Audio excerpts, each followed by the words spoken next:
you will be tested. When you show up in a workplace, always work in excellence. Always put your best foot forward.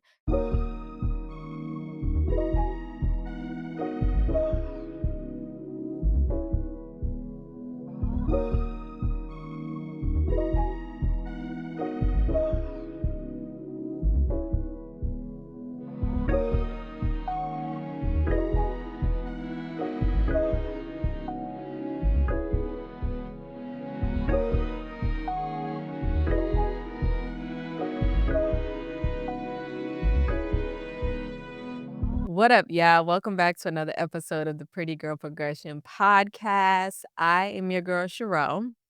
If you are new here, welcome. I hope you stay.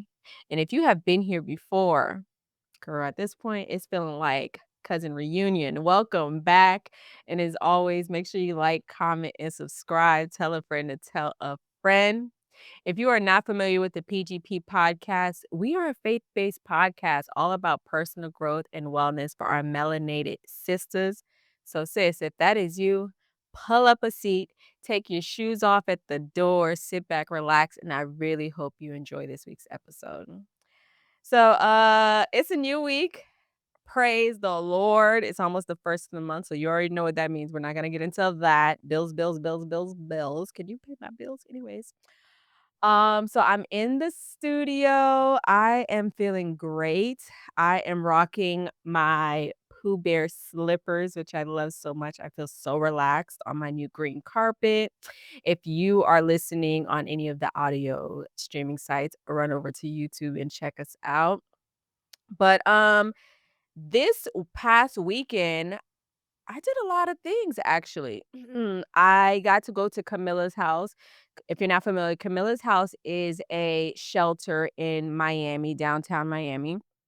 And they help basically, you know, people who are dealing with drug addiction, any type of addiction, just getting themselves off the street, going through their rehabilitation program and helping them get housing. Camilla's house actually feeds people lunch and dinner, which is really dope. I had the pleasure of going with an organization called Royal Gems Mentoring Program. Shout out to Maggie and everyone there.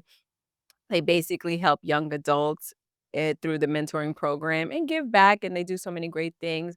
So it made my heart feel so good to be able to just assist any way I could. I was cutting up with the guys who were at the shelter. They were talking about how the Dolphins are so sorry and they might as well wrap up the year.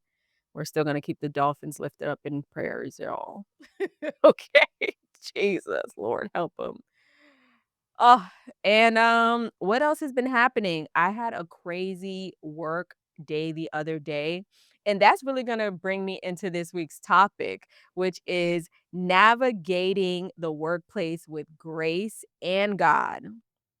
Because woo, let me just give y'all a short recap on what was going on in my job. If you're not familiar, I am a food and beverage supervisor at one of the Hilton branches. And I love it, to be honest. I've been in hospitality for the past 15 years. I started off working as a Hooters girl. I worked for American Express Membership Rewards, doing their customer service. I've worked at dive bars. I've worked at Billy's Pub 2 in North Miami. I've worked Clevelander Hotel on South Beach. I've literally worked at so many different jobs, but all hospitality. And for a long time, I used to be asking God, like, why do you have me here? Like, why am I always coming back to hospitality? And honestly, that's just where I shine. That's where, my heart, I feel like, is seen that I'm really doing the Lord's work in regards to serving people. I know like liquor can be involved, drinks, people can get obnoxious, but when I'm in the building, I feel like it shifts the atmosphere and I'm doing the Lord's work. So this past weekend at work, We have a group, a big conference that comes in multiple times a year, and I'm talking about a group of bodybuilders. They take over the hotel, okay? They're drinking, they're eating, they're spending, which your girl loves to spend. Sorry. Okay, Lord, no, I don't love to spend. I love when people spend on me. Let's make that clear, okay? But they love spending money, and right now we're down 2 bartenders. So, obviously, I come from a bartending background, so I'm filling in as one of the bartenders until they can replace one, right? So, I'm basically behind the bar, and there's only one other server on the floor, and this is a huge conference. We are sold out. I didn't have no manager. I It was just me and the server fighting for our lives from, like, 11 a.m. until I think I clocked out at, like, 7 p.m.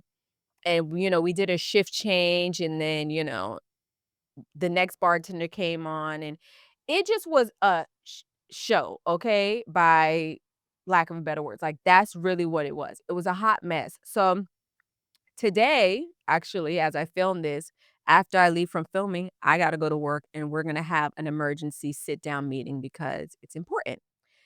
So, if you have ever been a server and a bartender, you know that it could really stress you out. You go home, you want to vent to your partner, your cousin, your sister, whomever who will let you hear, okay?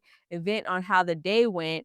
And it just really sparked the thought of like, man, how to really navigate the workplace with grace and God. So, and if you know, the workplace can really test your patience, your peace, and sometimes even your purpose. Okay. You almost forget why you were there in the first place. So it really brings me into this scripture because I'm heavy on when you're going through something in life, what does the word say about it? So while I was going through all these different mood swings, basically from a hard work day, I ended up finding Colossians 3:23 to 24, which reads, "Whatever you do, work at it with all your heart as working for the Lord, not for human masters, since you know that you will receive an inheritance from the Lord as a reward. It is the Lord Christ you are serving." And I couldn't agree more because when I think of that, I always say, and I have said to my boss before, I don't work for you. I work for God. That's why I'm able to work in excellence. That's why I'm able to do what I'm supposed to do even when no one's looking. That's why I show up the way I do. Because if I thought that I was working for you, I would have got fired a long time ago. And I would have really just not shown up and done what I needed to do for the job. I would have really just showed up for the paycheck. So, if you want to know how to navigate how to maneuver the workplace with grace and God, I'm going to give you 3 keys that help me, and I hope that it helps you. First and foremost, remember that you are working for the Lord and not man. Go back to that Colossians verse because you will be tested.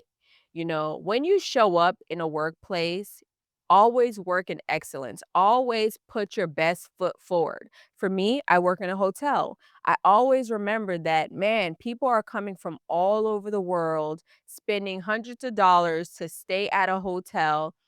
They wanna feel like they're treated properly. You wanna make people feel like, man, they're a guest in your home. Now, there are rules to your home, but you don't never want people to feel bad, and you want people to come back, you know what I mean? So, I always operate in that manner, and I honestly do not care if anyone feels a type of way that I choose to serve in excellence. They gotta take that up with God or whoever they talk to, okay? Number 2, on how to navigate the workplace with grace and God. Learning how to manage coworkers without losing your peace. Because there are some people who are literally going to try to get a reaction out of you just to bother you, just to annoy you. And it's funny, at my job, I have these guests who are staying at the hotel who just gave me and gifted me a book by Mel Robbins called The Let Them Theory. And I absolutely adore this book. I haven't finished it yet, but the main theory about this book is let them. When someone is annoying you, trying to, get under your skin, you can only control what you can control. So everything else is very much let them. Let it go. Let it be. That's the best way to really protect your peace and keep it moving. And last but not least, because we could talk about this for days on how to navigate the workplace with grace and God, leave work at work, okay? Because home should be your sanctuary. Now, if you're anything like me, yes, I have clocked out and called my man or called my cousin, called my sister, and vented for like 30 minutes straight. But the truth is, by the time you get home, your home really is your sanctuary. That is your peaceful place. That is your sweet spot. That's somewhere that nothing should really bother you. For me, I just put on my door my war room. The only time I'm going to bring it up is when I take it to that war room, to that closet, okay, to really talk to the Lord about it. Because one thing I know for sure, one thing for sure, two things for certain, when I talk to my daddy God about you, he going to handle you how he sees fit, okay?